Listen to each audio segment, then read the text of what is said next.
Abonne-toi!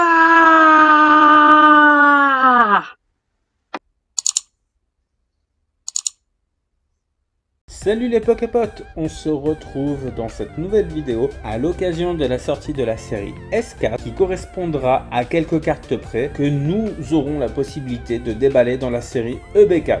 La série S4 se nomme Shocking Volt Tackle. On ne va pas rentrer dans les détails concernant cette série vu que l'objet de cette vidéo c'est de vous présenter le coffret qui sera issu de cette série et également les cartes promotionnelles que vous allez pouvoir avoir si vous avez la chance d'aller au Japon ou en tout cas de vous les acheter auprès de vendeurs japonais comme sur le site internet Japan TCG. Pour ma part, j'ai déjà commandé mon coffret sur le site internet Japan TCG, donc je vous le présente, le fameux coffret.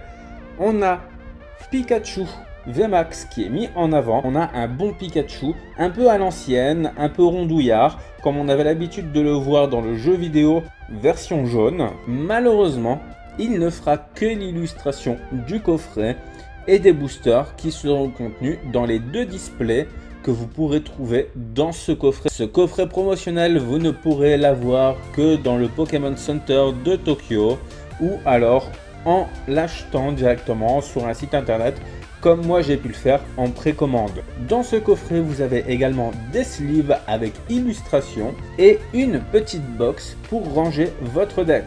Comme vous avez pu le remarquer, ces illustrations mettent en avant le grand champion de Galar et le maître de Galar incontesté jusqu'à ce que vous arriviez dans le game, dans le jeu Pokémon épée et bouclier.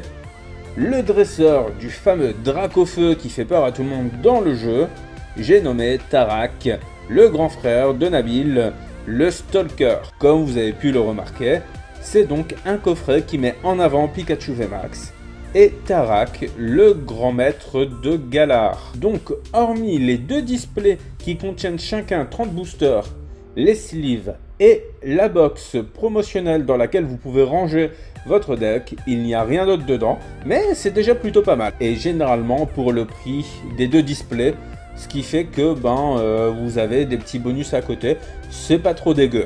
Maintenant, on va voir les 5 promotionnels.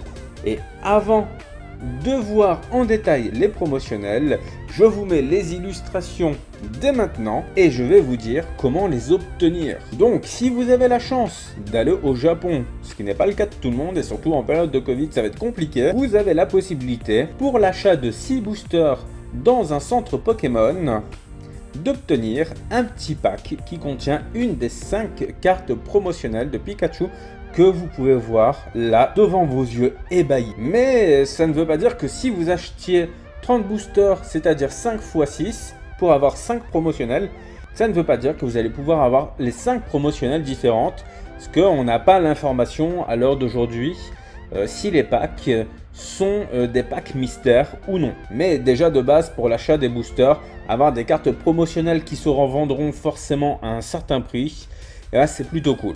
Donc on se le cache pas que Pikachu V et Pikachu VMAX sont forcément les cartes les plus intéressantes.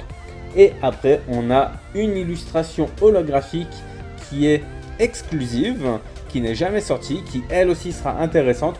Puis les deux autres seront bien entendu intéressantes pour la collection, mais ce sont des illustrations qu'on connaît déjà. Concernant les deux illustrations qu'on connaît déjà, ce sont des réimpressions de la série Soleil et Lune, qui sont réimprimés avec le petit logo de Shocking Tackle en japonais, bien entendu.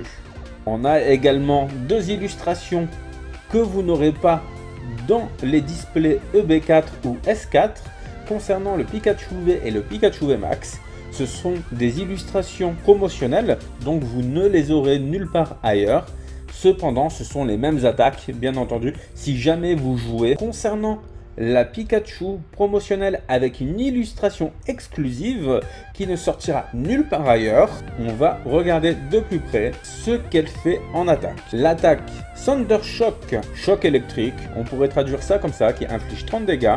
Lancez une pièce, si c'est face, le Pokémon actif de votre adversaire est maintenant paralysé. Concernant le Pikachu V, on a l'attaque charge, cherchez dans votre deck jusqu'à 2 énergies électriques, attachez-les à ce Pokémon, ensuite mélangez votre deck. et l'attaque Thunderbolt qui inflige 200 dégâts. Jetez toute l'énergie que vous avez sur ce Pokémon. Et pour finir, le Pikachu VMAX avec 310 PV qui évolue forcément de Pikachu V avec l'attaque G-Max Volt Tackle qui inflige 120 dégâts. Vous pouvez défausser toute l'énergie attachée à ce Pokémon.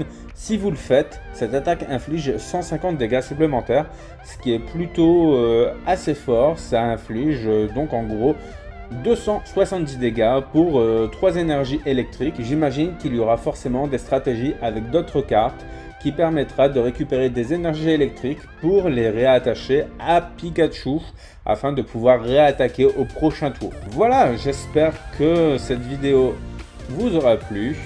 Pour ma part, ça m'a fait plaisir de découvrir ces nouvelles promotionnelles ainsi que ce coffret. Je vous dis à tout de suite dans la prochaine vidéo pour découvrir les cartes de la S4. Il n'y aura pas tout, mais il y aura le principal, ça je peux vous le garantir. Donc on se retrouve tout de suite et d'ici là, n'arrêtez pas de geeker. Allez, ciao!